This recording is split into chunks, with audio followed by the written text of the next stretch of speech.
Hello folks, we're back with more multivariable calculus. Today we're going to do the dot product of two vectors. So let's start with the definition of the dot product. The dot product of two vectors are u, where the components of u are u1, u2, and u3. These are just real numbers. And v, v1, v2, v3 is you just multiply them component-wise. So you do u1, v1 plus u2, v2 and plus u3, v3. Okay, so you multiply them component-wise and add them up.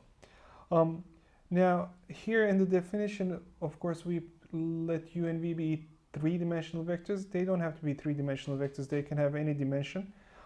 They can just be two-dimensional vectors if you like. So I gave an example here of two-dimensional vectors. We have u is 1, 2, and v is minus 2, 3. So it's going to be 1 times minus 2 plus 2 times 3. That's going to be a 6. That's going to be a minus 2. So in the end, it's going to be a 4. And here's an example of three-dimensional vectors. So u is equal to 1 minus 1, 2, and v is equal to 3, 0, minus 4. So then you're going to have 3, 0, and 2 times minus 4 is going to be 8. So in total, you're going to get minus 5. One thing to notice here is that the dot product of two vectors is a real number. Okay, it's a scalar in general. It's a real number, it's a scalar. Okay, remember, just scalars meant are real numbers in our case when we're doing real analysis. So the dot product of two vectors is not a vector. Okay, so that's very important to keep in mind. It's a real number, it's not a vector. This dot product that we define is actually a type of product that's called inner product. That's more general on vectors. It's a special case. Some of you might have seen inner products when you're doing linear algebra. That's why I mentioned it. If you don't know what it is, just don't worry about it. It's just a special type of inner product. There's a very nice theorem that we want to talk about, and this lets you define the angle between two vectors. If you take the dot product of two vectors u dot v, that's always equal to the length of u times length of v times cosine theta, okay, cosine theta, where theta is, of course, the angle between the vectors u and v. So if we have this vector u, this vector v, and the angle is equal to theta, that gives us a way to find theta. This theorem lets us find theta. How would we do that? Well, if we leave cosine theta alone, we realize that we have u dot v over length of u times length of v. So then, which means theta is equal to cosine inverse this quantity u dot v over length of u times length of v. Okay. Now, we're going to actually prove this. If you're not interested, what really is important for you in all the applications of calculus is actually the formula itself.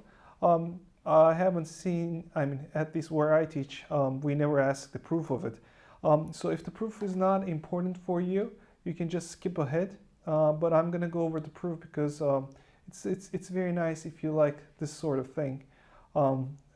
Later on, if you do linear algebra, it's actually you see how defining angles from dot products comes from. So what we're going to try to prove today is that u dot v is equal to length of u times length of v times cosine theta. To be able to do that, we're going to need something called law of cosines. You might have heard this before. So let me just state law of cosines. If you have a triangle, any triangle, doesn't matter, okay?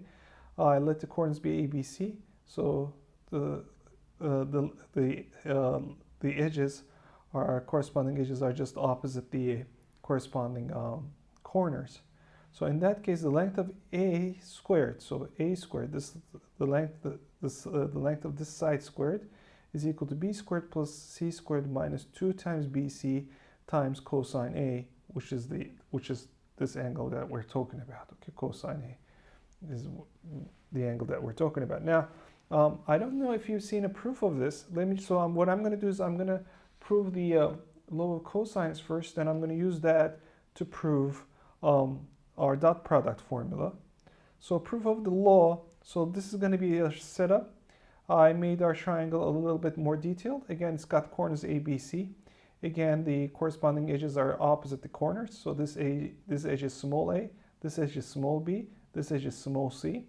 Now I drew the height here. So the height is going to be h. No surprises there. and this small side is going to be r, okay? Which means, of course, since the whole side was b, this over here would be just b minus r, okay? So one thing we know is we can get a handle on h and r in terms of the angle and the size that we already know. H is just going to be c times sine alpha, and r is going to be c times cosine alpha, okay? So here's the angle alpha, so this is going to be c times sine alpha, and r is going to be c times cosine alpha, which I wrote over here. Now we can get that a, okay, just the Pythagorean theorem says a squared is going to be h squared plus b minus r squared, h squared plus b minus r squared. Well, now we can just go ahead and substitute here, okay? We can just go ahead and substitute here. Now, what was r? R was c minus cosine alpha, so b minus r squared is going to be b minus c cosine alpha, the whole thing squared. And h was c sine alpha, so this is going to be c squared sine squared alpha. So I'm going to open this up. We're going to get b squared minus 2bc from the cross term, cosine alpha, plus we're going to get the square of this term. It's going to be c squared cosine squared alpha. And of course, when we square this term, we got just c squared sine squared alpha. Now note that when we factor out the c squared, we're just left with the cosine squared plus sine squared. This is just 1, right?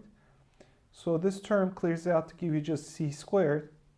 And in total, I got b squared plus c squared minus 2bc times cosine alpha as desired, okay, as desired. So let's go back to the proof of the dot product theorem. So, okay, misspelling over here. Let's fix that real quick.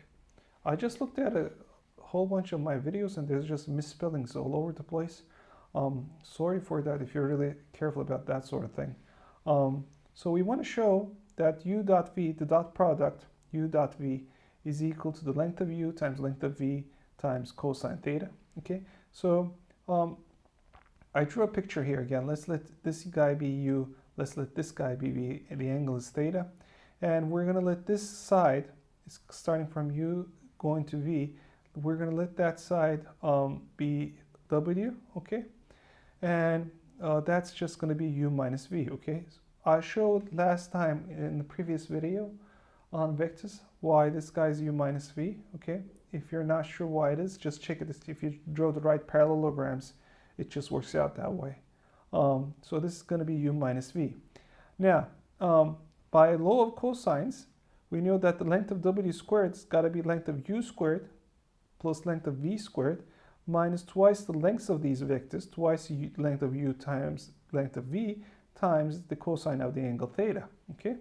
So if we just plug everything in now, it looks horrible, but it's just going to clear out magically. Don't worry about it. Now, since w is u minus v, the first component of w is going to be u1 minus v1. So we want to square that because we want to get w squared. Second component is going to be u2 minus v2. We're going to square it. u3 minus v3. We're going to square it. Notice that for the length of w, we would have a square root, but the square is going to cancel out the square root, so I'm not going to write any of the squares, okay? Because of we're doing length squares, all of the square roots disappear. Now, that's supposed to equal to length of u squared, so that's going to be u1 squared plus u2 squared plus u3 squared. Again, the square root disappears because we have a square here. And similarly, length of v squared, that's just going to be v1 squared plus v2 squared plus v3 squared, okay? This is of course, I didn't write it here, but I'm just taking this as given that the components are u1, u2, u3, and component of v is v1, v2, v3. Okay, so I didn't say it. I should have said it, but I mean it's a natural thing. Minus twice uv, so twice length of uv. I'm just going to keep it like that. I'm not going to calculate I'm not going to plug it in, cosine theta. Okay. So what's going to happen here is we're gonna unfortunately multiply these terms out. So we're going to get u1 squared, v1 squared plus twice the cross term, the middle term, minus 2 u1 v1. Similarly, you're going to get u2 squared, v2 squared times minus 2 times u2 v2, the cross term, and u3 squared v3 squared minus 2 times u2 v3. Okay. So that's still, this whole thing is still equal to w squared. On the bottom, nothing has changed. But now note, if we subtract this from both sides, okay, we can get rid of these u1 squared because there's another u1 squared here. We can get rid of this guy and we can get rid of this guy. So I can cancel those out because they're the same on both sides of the equality. Similarly, I can get rid of v1 squared, okay? I can get rid of v2 squared and I can get rid of v3 squared, okay? So what's left, the only thing that survives on top is minus 2u1 v1, minus 2u2 v2, minus 2u3 v3, okay? And on the below, the only thing that survives is this guy. Now, of course, we can again cancel the minus 2's, right? Cancel minus 2's from both sides, divide both sides by minus 2. So we're left with this. So now this is going to turn into u1 v1 plus u2 v2 plus u3 v3 once we divide everything by minus 2. But what is that? u1 v1 plus u2 v2 plus u3 v3. That's the definition of the dot product. So that's the u dot v. What survives on the right hand side? That's length of u times length of v times cosine theta. Okay. So that's basically the main theorem of this section. Okay, that's the main theorem of this section. I just wanted to prove it, so you can at least say, you know, even if you don't remember, you can say, hey, I've seen this. It wasn't that bad. It was just a whole bunch of algebra, okay, and geometry, basically the Pythagorean theorem. Now I just wrote this as a fact. If you have two non-zero vectors u and v, and they are parallel, then parallel means, of course, the angle between them is going to be 0 radians. So u dot v is going to be equal to u, length of u, times length of v times cosine theta. But cosine theta is 1. So when you have parallel vectors, their dot product is just the length of them multiplied together. This is going to imply something else in a minute. Just remember that. Okay. And if you have perpendicular vectors, the angle between them is going to be pi over 2 radians. Then u dot v is length of u times length of v times cosine pi over 2. But remember, cosine pi over 2 radians or cosine 90 degrees is 0. So this gives us 0 as the answer. So this is a very nice way to tell if two vectors are perpendicular or not. If you take the dot product and the answer comes out to be 0, that means those two vectors are perpendicular. Okay, so you can immediately tell if two vectors, no matter how complex they're, you know, how bad their individual components are, if you multiply, if you do the dot product and you get the answer 0, they've got to be perpendicular. So I did some examples here. Let's let u be this 2, minus 2, 1 vector and v be 1, 3, 1. I want to do an example where we find the angle between them. So I want you to find the angle theta between them. So our formula, remember, is cosine theta is equal to u dot v over length of u times length of v. So let's do u dot v. That's going to be 2. That's going to be a minus 6, so that's a minus 4. Plus from 1, that's going to be a minus 3. Okay. Now the length of this guy is going to be 4 plus 1. Okay. And now that's 9, so square root of 9 is going to be 3. And length of this guy is going to be 1. 3 squared is going to be 9. 1 squared is 1, so that's going to give you a square root of 11. So cosine theta is apparently equal to minus 3 over 3 square root of 11. Of course, these guys cancel, right? We can cancel these guys out. So you get 1 over square root of 11. If you plug that into a calculator, okay, so the cosine inverse of this is just implies, sorry, this is not 1 over 87. Totally my bad, sorry. Which implies, we should do an implies here, okay, cosine inverse of minus 1 over square root of 11 is 1.87 radians. I plug this into a calculator. I actually plugged into a web page, to tell you the truth. So it's 1.87 radians. It's not an angle that you're going to have memorized in your head anyways. You're going to need the calculator, or you're going to need some approximation method. Right, so the next one that we want to do is, let's look at these vectors, okay? These vectors 2, minus 3, 1, 3, 2, 0, okay? Just these vectors. If you do the dot product of these guys, you're going to get 6 minus 6, 0. So you have, you immediately know that these two vectors are perpendicular. Okay? So I'm gonna just show you here on the side something, a cheat maybe. You might know this. If you have like a vector with ABC, okay? So then what is going to be perpendicular to it? You can just switch these guys. If you do minus b, a, 0, that's always going to be perpendicular. Okay? Minus b, a, 0, that's always going to be perpendicular, right? Because when you do here, you get minus ab, you get plus ab, so that's 0, and this is 0. So these two vectors are always perpendicular. There are other ways that you can do it. You'll find the more general ways when you're learning linear algebra. But you might want to keep this in mind if you're just trying to find perpendicular vectors real quick. Okay. Now, we're going to talk about the properties of the dot product. I'll let u, v, w be vectors and c be any real number. In other words, c is a scalar. Okay, so c is a constant. The dot product is commutative, which means u dot v is the same thing as v dot u. If you multiply the vector u by a constant, you get another vector. And if you dot it with v, that's the same thing as u dot, you can move the c here, this is another vector. That's the same thing as you can just do u dot v and multiply it by c at the end, where c is a constant. Let's talk about the distributive property. U dot v plus w, remember the sum of two vectors is another vector, is just u dot v plus u dot w. We can prove all of these. I'm not going to spend any time proving them because you usually have the proofs in the calculus books. They're not that hard. The next one is u dot u is always u squared.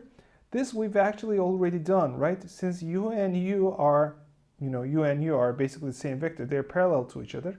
By just what we showed in the previous page, the dot product is just going to be their lengths multiplied. They have the same length, so you get u squared. Okay, well, this is very nice. If it has components u1 and u2 and u3, this means that this is equal to u1 squared, u2 squared plus u3 squared immediately. Okay, this is ugly. Okay, so that's it.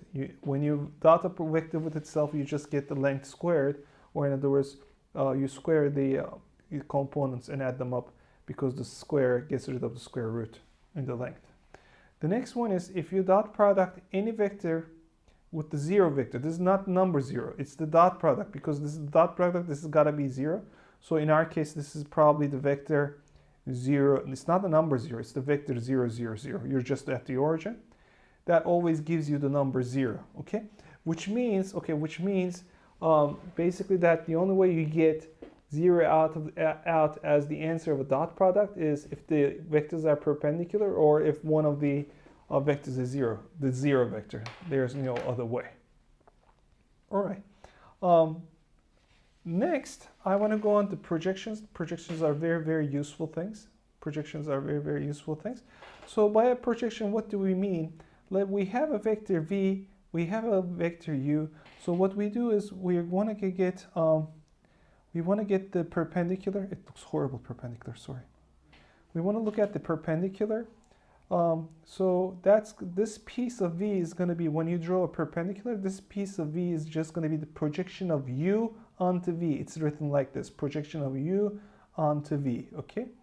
In other words, if there was a light source, like the sun was directly above, this would be the shadow of u onto v, okay, if it was directly above, okay? So we just drop a perpendicular onto v, and the piece of v that's in the perpendicular is called the projection of u onto v. Now what happens if the angle is greater than pi over 2 radians, or 90 degrees? Well, then once you draw the perpendicular, you need to extend v backwards, okay? So it's going to be on minus v basically, and this piece over here is going to be the projection of u onto v. Okay, so this is very useful, especially, I mean, like if you have an object like this, right, and somebody's pulling it this way, right, force is applied this way, they're basically kind of wasting energy, right? The force should be applied What you care about, the thing that's moving this guy, is the force, the projection of the force here, okay, onto the x-axis, okay, the projection of the force. Okay. Now, the reason people pull it up this way is, of course, we're discounting friction here. They want to get rid of friction sometimes, right? So it's not totally worth this. This is when there is no friction, you wouldn't pull it up this way. The only thing that's moving the object is actually the component of the force in this direction. So in that case, we're trying to talk about the projection of the force, okay, onto the x-axis. So the next thing that we want to talk about is how do we actually calculate this projection of u onto v given the vectors u and v. So I redrew our picture here. We have the vector u, we have the vector v, we have the perpendicular. Today my perpendiculars don't look that perpendicular actually. Anyhow, so this piece here would be the projection of u onto v. Now let's just talk about the lengths of these sides. So the length of this side would be the length of u, and the length of this side is the length of projection of u onto v. So, okay, that's a mouthful. So whatever that, don't be scared, it looks ugly. Just call this w, okay? It's just length of w, okay? So how would we get the length of w? Well, the length of w is just going to be length of u times cosine theta, which means now that we know the length of the projection vector, okay? Now, the next question is, what is the direction of the projection vector? Well, since the projection vector lies on v, right? Since the projection vector lies on v, it's got the same direction as v.